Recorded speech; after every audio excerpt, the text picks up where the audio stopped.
What's up? What's up, everybody? This is NorbCam coming at you. Back in town from my little trip to Las Vegas for the weekend. Good to be back. Good tournament. Worked out well. But there's no place like home. It's good to be back. And what better thing to come back to than some breaking news that the Seattle Seahawks signed tight end Greg Olsen, who was released by the Carolina Panthers. Reportedly, the deal is for up to $7 million, $5.5 million guaranteed. So we knew he was in town last week visiting the Seahawks amongst other teams, including the Redskins and the Bills, and he chose Russell Wilson and the Seahawks. So that's the news. The question is, how excited should we really be about this? How big of a move is this? At 35 years old, is Greg Olsen going to be able to contribute to the Seattle's offensive and running game, for that matter? And hey guys, it's good to see you guys who's all tuning in and watching. I think this is a good move. I like the move even when it was still speculative and when he was visiting teams, because what do you know you'll get with Greg Olsen? All right, you're not going to get some speed burner who's going to be streaking down the field, getting 50 yards per reception. That's not what he's going to bring to you. What will you get from it? You're going to get a big, tall guy, a big target, which Russell Wilson definitely can use, and a veteran who knows how to not only block, but knows how to get open and use that body to catch the ball. Now, I know the Panthers obviously went separate ways with him.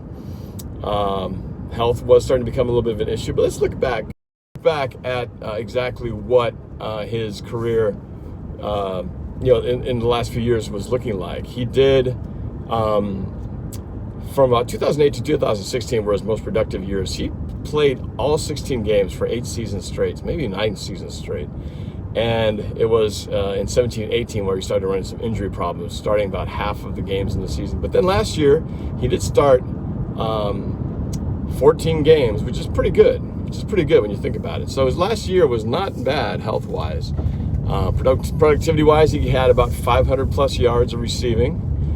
At the peak of his career in that 14, 15, 16 time period, he had over 1,000 yards receiving in those 3 years. And that was, the peak when they also, that time span, went to the Super Bowl.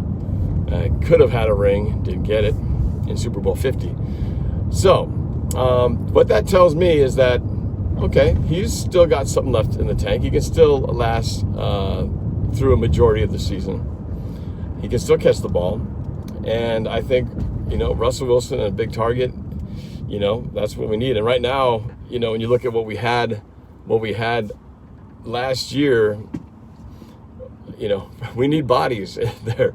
We had Ed Dixon, also a former Carolina Panther, didn't play hardly at all in the 2 years that we had him, pretty much none this past year. And we all know about Will Dissly, the second-year tight end, who's in consecutive back-to-back seasons, has had season-ending injuries after the first just few weeks of the season. So Will Dissly still has to prove that he can survive more than half a season, maybe not even a third of a season. Because if that guy does make it through a full season like Greg Olsen did in consecutive seasons, like the time with the Panthers, Will Dissly will be awesome. But until he can prove that he can do that, I think this Greg Olsen deal is a good, safe deal. It's low cost. At 5.5, that's not a bad investment. And up to $7 million, I assume there's some escalators, some prove it deals there. If he accomplishes certain things, or hits certain marks, then he will reach that higher money. So it's great. It's a 1-year deal. So if it doesn't work out, we part ways and say see you later. If it goes great and there seems to be more in the future, well, then they can talk about it after the season's done. So this is the perfect kind of Seattle type deal. We're bringing in an experienced veteran who can help in the immediate sense, but also can help with the younger guys who will be coming in, and motivated by, I would like to think, he chose the Seahawks, one, because we got Russell Wilson, one of the best quarterbacks in the NFL, and two, probably sees the Seahawks as one of those teams that if he wants to get a ring, his window for doing so is narrowly closing. And I believe that there is a very good chance that Seattle could be in the mix for making it a deep run into the playoffs. And he could be a big part of that. So the motivation is definitely clear. I think he wants to win. He had the opportunity with the Bills and the Redskins. Redskins clearly a long ways away still from getting to some semblance of a winning organization. The Bills had some playoff success earlier this year, but you know, hey, if you had your choice, Russell Wilson versus pretty much any other quarterback out there, who are you going to choose? And Greg Olsen has been facing Russell Wilson and the Seahawks in recent years practically every year, sometimes twice in a year for the past, since Russell Wilson's been quarterback, since 2012. So he's had plenty of time to study and see that offense firsthand. And I'm sure the thought of being on the other side and receiving passes from Russ must have really sounded pretty good to him. So I think this is a great move. It reminds me a lot when I think of what kind of player is Greg Olsen now, a Greg Olsen of not 4 years ago, but a Greg Olsen now. Reminds me of Zach Miller. Remember Zach Miller during our time when we did have our Super Bowl runs? Zach Miller was a guy who, was never the standout guy who you'd think this is your marquee tight end or receiver, but one thing he was really good at. He was a great blocker, and he knew how to get open, and become a good target for Wilson. And I see this sort of similar type of role that Greg Olsen can play. Blocking guy who can block, doesn't mind getting in there and help the run game, but has a knack for finding those creases that Russell Wilson can throw to. And doggone it, if we can get with Disley and Olsen double tight end sets with both those guys doing their thing, we already know Will Disley knows how to block as well and can catch. To have two guys who can both block and catch on both sides of the ball as tight ends, and then Hollister, what is Hollister's? I guess we can still keep him around for cheap too. We've seen what he can do, but he's definitely, behind those three, or as the third tight end with those guys. I like that combination. Who knows who else we might pick up in either the draft or in continuous offseason searches as this offseason continues. It's going to be great.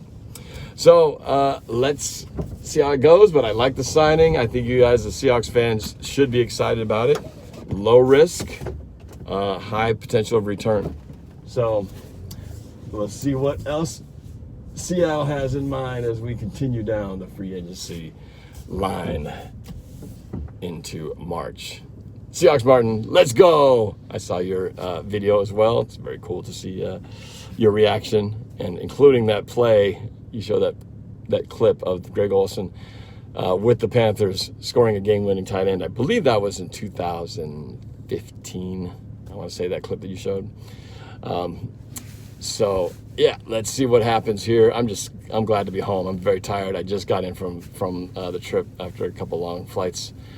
So it's been quite a day. I've been up since I got up at about 3 in the morning to catch my first flight out of Vegas.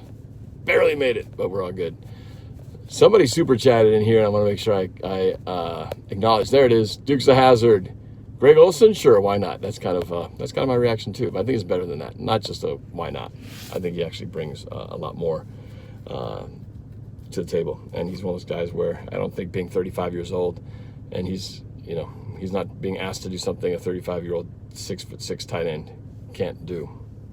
I think it's going to work out pretty good. We shall see. All right, talk to you guys later. It's good to be back. Go Hawks.